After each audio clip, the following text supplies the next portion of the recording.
మహిళలకి నేను మీకు రుణపడి ఉంటాను. ఈ రోజున కొణతాల గారు చెప్పినట్టుగా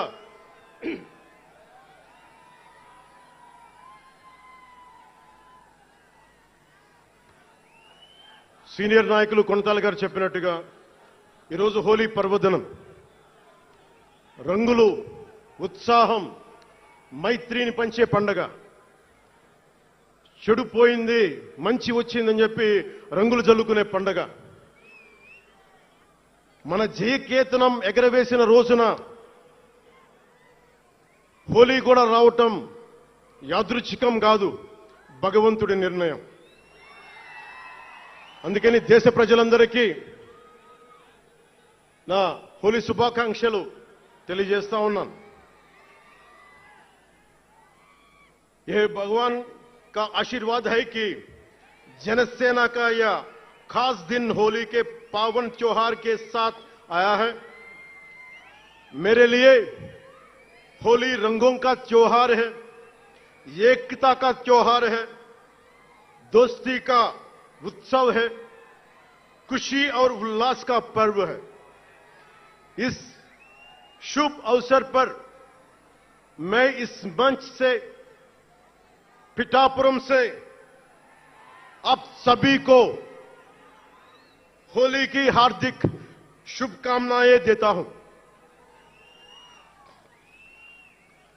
తమిళనాడు నుంచి నాకు ఎంతో ప్రేమనిచ్చారు. మన స్పీచ్లు చూస్తారంటే నాకు తెలియదు. మన తమిళనాడు పర్యటనకి వెళ్తే అందరూ నాకు ఎంతో ప్రేమనిచ్చారు. షణ్ముఖ యాత్రకి వెళితే నేను తమిళనాడులో చాలా కీలకమైన దశలో ఉన్నవాడిని, పెరిగినవాడిని. సుబ్రహ్మణ్య భారతీయారిని స్ఫూర్తిని నింపుకున్నవాడిని. అలాంటి తమిళనాడు ప్రజలందరికీ నా మనస్ఫూర్తిగా మీకు నా నమస్కారాలు.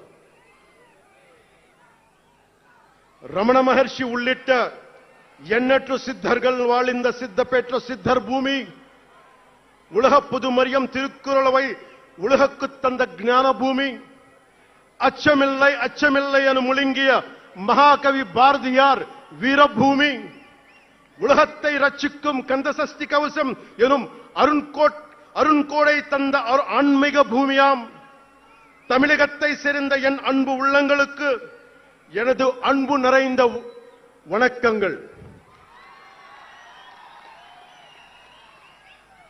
మన మహారాష్ట్రకి వెళితే నాకు మహారాష్ట్రలో అభిమానులు ఉంటారు.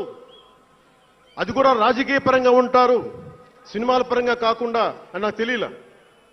ఎంతో ప్రేమనిచ్చారు. గౌరవ మహారాష్ట్ర ముఖ్యమంత్రి దేవేంద్ర ఫడ్నవీస్ గారు నన్ను రమ్మని 19 నుంచి అడుగుతా ఉన్నారు. అప్పుడు కుదరలా, 24లో కుదరలేదు, 19లో కుదరలేదు, 14లో కుదరలేదు. మొన్న హర్యానాలో మీరు రావాలి ఖచ్చితంగా అని చెప్పి ప్రత్యేకించి నన్ను పిలిపించారు. నేను ఎన్డీఏ కూటమి కోసం ప్రచారం చేశాను, భారతీయ జనతా పార్టీ కోసం. వెళ్ళిన అన్ని సీట్లు దాదాపు 95% మనం గెలిచాం, ఒక్క సీటు తప్ప. మీకు తెలుసు, నాకు మరాఠీ నేల, మహారాష్ట్ర నేల, ఛత్రపతి శివాజీ మహారాజ్ నేల,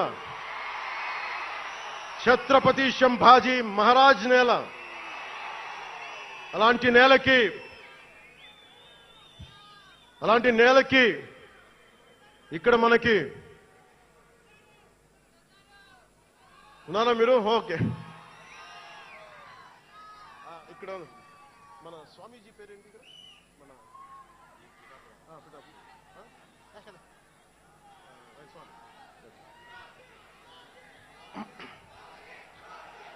छत्रपती शिवाजी महाराज आणि छत्रपती संभाजी महाराज यांच्या महाराष्ट्र भूमीतून आलोल्य सोलापूर, लातूर, बिल्लारपूर सारख्या जिल्ह्यांतील जनसैनिकांना माझा मनपूर्वक नमस्कार.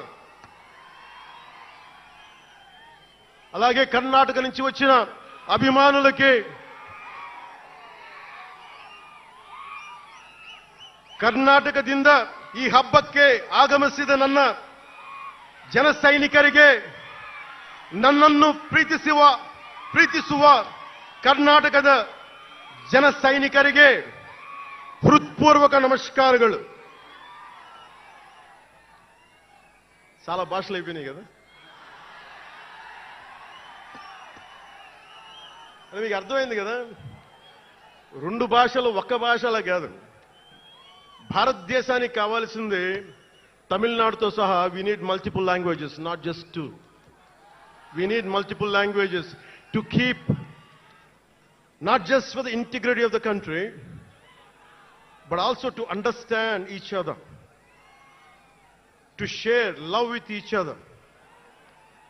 అందుకనే బహుభాష భారతదేశానికి మంచిది. చెప్తామా భారత్ మాతా కి జై. బోలో భారత్ మాతా కి.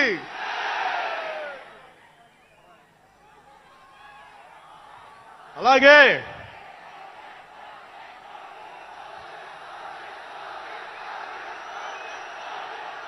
చేద్దాం చేద్దాం వస్తుంది. ఇందాక స్టేజ్ పైకి వచ్చేటప్పుడు కిందకి వెళ్ళా. మళ్ళీ సభ ముందు చాలు సినిమాలు ఆపండి. చాలు ఓజీ చాలు. అంటే మీ అందరికీ నేను సినిమాలు ఎందుకు వద్దని చెప్తానంటే, సినిమాలు తక్కువ చేయడం నా ఉద్దేశం కాదు.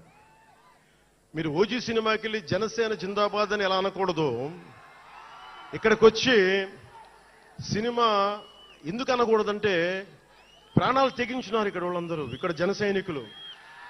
ఎందుకు సినిమా మాట్లాడకూడదు అంటే, 450 మంది పైచీలకు జన సైనికులు సినిమాలను కాదు సిద్ధాంతాలు నమ్మి చనిపోయారు. వారి గౌరవం కోసం.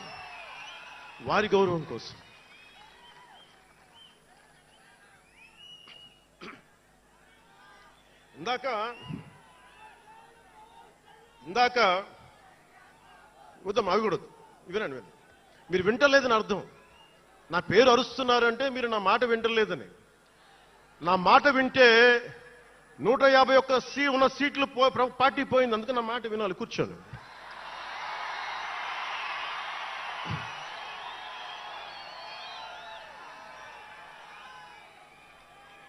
ముందుగా నేను 11 సంవత్సరాల క్రితం పార్టీ పెట్టినప్పుడు, ఈరోజు మీకు డేటాలు చెప్పను, ఎన్డీఏ ప్రభుత్వం గురించి వీటిని చెప్పలేను. నేను మీతోటి 11 సంవత్సరాలు పార్టీని ఎలా నడిపాం, ఏ బేసిస్తో నడిపాం, నా కష్టాలేంటి, నేను పడ్డ ఇబ్బందులేంటి, కొన్ని పంచుకుంటాను. అన్ని పంచుకుంటే సంవత్సరం కావాలి.